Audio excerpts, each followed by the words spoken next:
Assalamualaikum warahmatullahi wabarakatuh. Perkenalkan, nama saya Sofyan Mar'i dari kelas manajemen. Ya, di sini saya akan membahas tentang jurnal mengenai sociopreneur. Yang saya bahas pada kali ini adalah apa dan bagaimana sociopreneur itu, dan latar belakang sociopreneur, studi kasus dan pembahasan berdasarkan penelitian jurnal, dan yang terakhir itu analisis dan pendapat mengenai potret dinamika sociopreneur. Yang pertama akan kita bahas adalah apa dan bagaimana sociopreneur tersebut. Yang pertama, apa itu sociopreneur? Yaitu seorang pembisnis yang menjalankan kegiatan wirausaha dengan fokus menciptakan dampak sosial bagi masyarakat. Jadi, kepentingan sociopreneur tidak hanya pada profit yang menghasilkan dari bisnisnya, tetapi juga perubahan positif apa yang bisa dihasilkan dari bisnis tersebut. Misi ini jelas merupakan hal yang bagus karena bisa membantu menyelesaikan berbagai masalah yang banyak dihadapi oleh masyarakat dan untuk meningkatkan taraf hidup masyarakat tersebut. Nah, karakteristik sebuah bisnis sosial atau social enterprise bisa dilihat dari beberapa hal. Yang pertama, social enterprise menerapkan prinsip bisnis dan manajemen untuk menyelesaikan masalah sosial, terutama saat pemerintah atau pasar gagal ataupun saat ada kebutuhan yang belum terpenuhi. Kedua, sociopreneur menekankan pengembangan solusi yang efisien, terjangkau, dan hemat biaya. Terakhir, solusi yang berkelanjutan, artinya seseorang sociopreneur juga harus bisa mempertahankan bisnisnya selagi menjalankan misi sosialnya. Untuk menjadi seorang sociopreneur, kita tentu harus tahu masalah apa yang dihadapi masyarakat dan apa yang mereka butuhkan. Jika kamu ingin memberikan dampak positif bagi masyarakat lewat ide bisnis kita, berikut beberapa tips yang bisa kita lakukan agar bisa berhasil menjadi sociopreneur. Nah, di sini kita akan membahas latar belakang dari sociopreneur. Di Indonesia saat ini muncul sebuah istilah baru. Kemudian latar belakang dari sociopreneur tersebut. Di Indonesia saat ini muncul sebuah istilah baru yang sangat tren di media massa, yaitu sociopreneur. Banyak masyarakat yang belum memahami apa itu sociopreneur yang sebenarnya. Sociopreneur merupakan wirausaha yang melakukan kegiatan usahanya dengan tujuan untuk membantu masyarakat kecil yang kurang mampu secara ekonomi maupun jasmani. Mereka tidak semata-mata hanya memikirkan keuntungan pribadi saja, tetapi juga memikirkan untuk membangun dan mengembangkan komunitasnya agar lebih berdaya.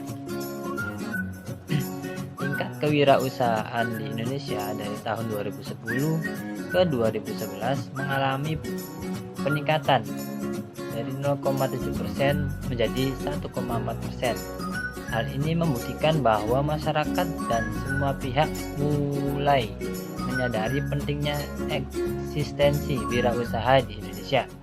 Apalagi di tahun 2020 ini ya, sudah sangat meningkat dan banyak pula wirausaha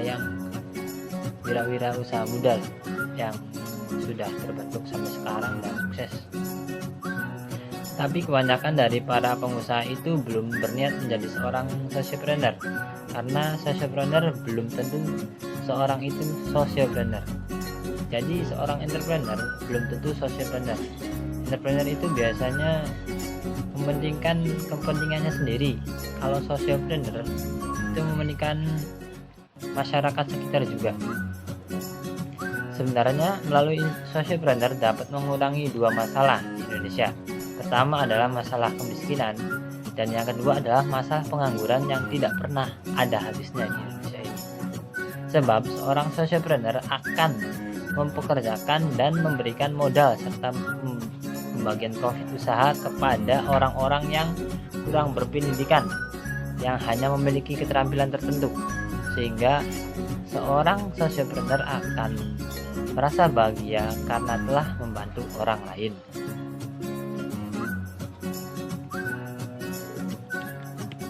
Nah, untuk meningkatkan jumlah sociopreneur di Indonesia, maka penulis membuat paper ini dengan tujuan untuk membagikan semangat para calon pengusaha agar mau menjadi seorang sociopreneur, terutama generasi muda.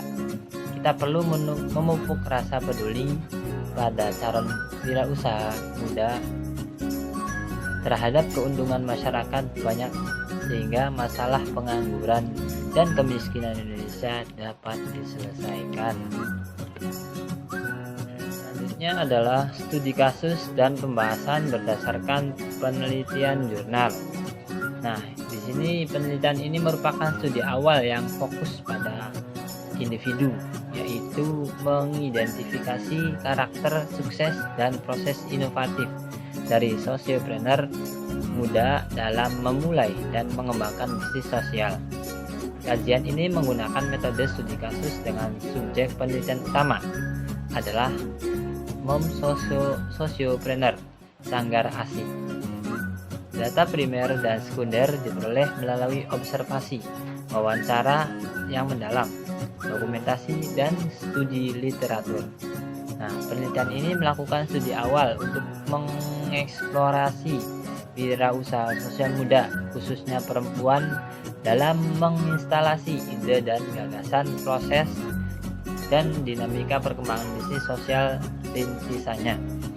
Studi awal ini penelitian harap dapat memberikan input bagi kajian wirausaha sosial di Indonesia yang digerakkan oleh pemuda, khususnya perempuan, yang konsen menjawab problem kebutuhan dan aspirasi perempuan serta masyarakat melalui inovasi bisnis sosial Sanggar ASI. Yang terakhir adalah analisis dan pendapat mengenai potret dan dinamika mom sociopreneur Sanggar ASI.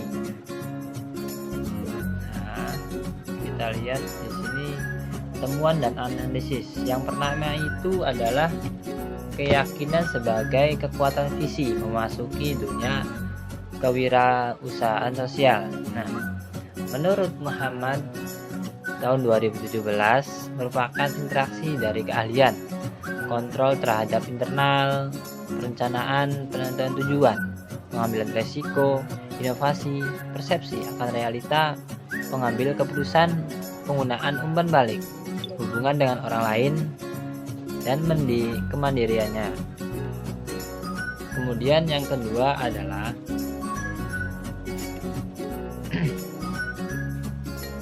merancang solusi dan berfokus pada nilai sosial.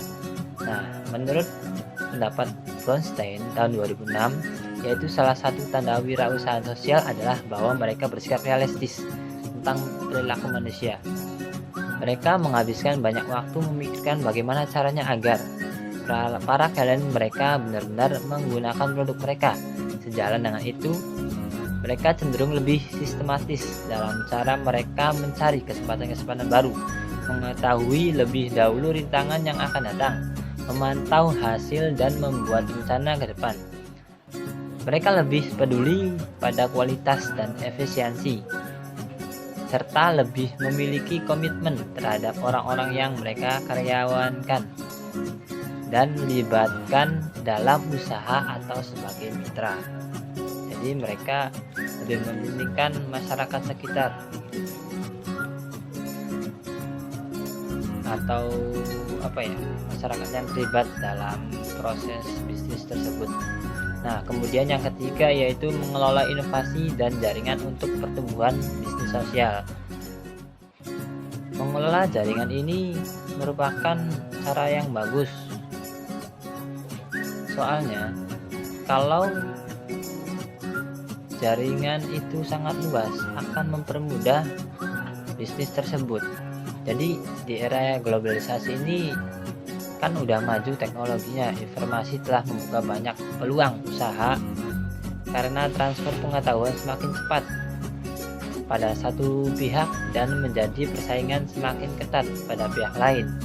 Jika kita tidak membangun jaringan, maka kita akan telat atau bisa jadi kita akan terlambat dari perusahaan-perusahaan lainnya yang sudah memakai jaringan, karena jaringan itu bisa menyebarkan informasi secara meluas dengan waktu yang sesingkat-singkatnya.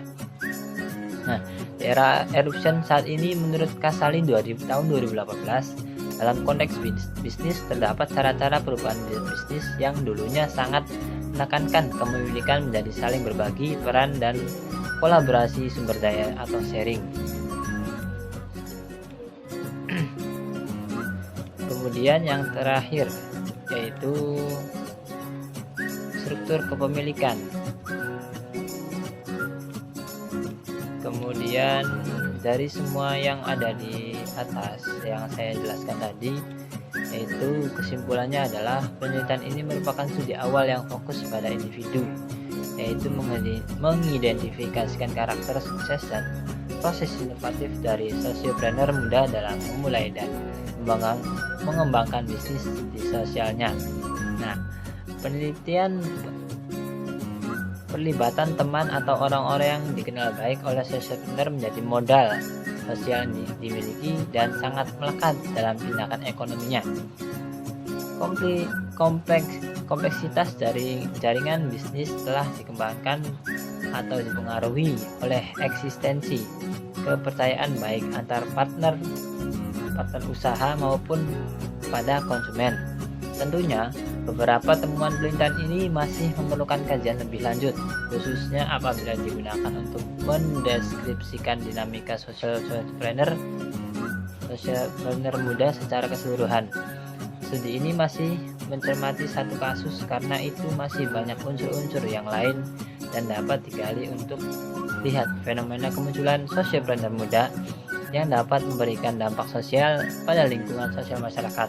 Salah satunya adalah kajian untuk mengukur cakupan kontribusi atau dampak sosial bagi para sosiopreneur muda ke depan. Adanya perubahan sosial dan teknologi yang ekspansif tentu akan selalu terbuka ruang untuk mengkaji fenomena ini.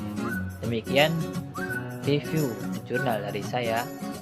Apabila ada kata-kata yang salah, saya mohon maaf. Wabillahi taufiq wal hidayah. Wassalamualaikum warahmatullahi wabarakatuh.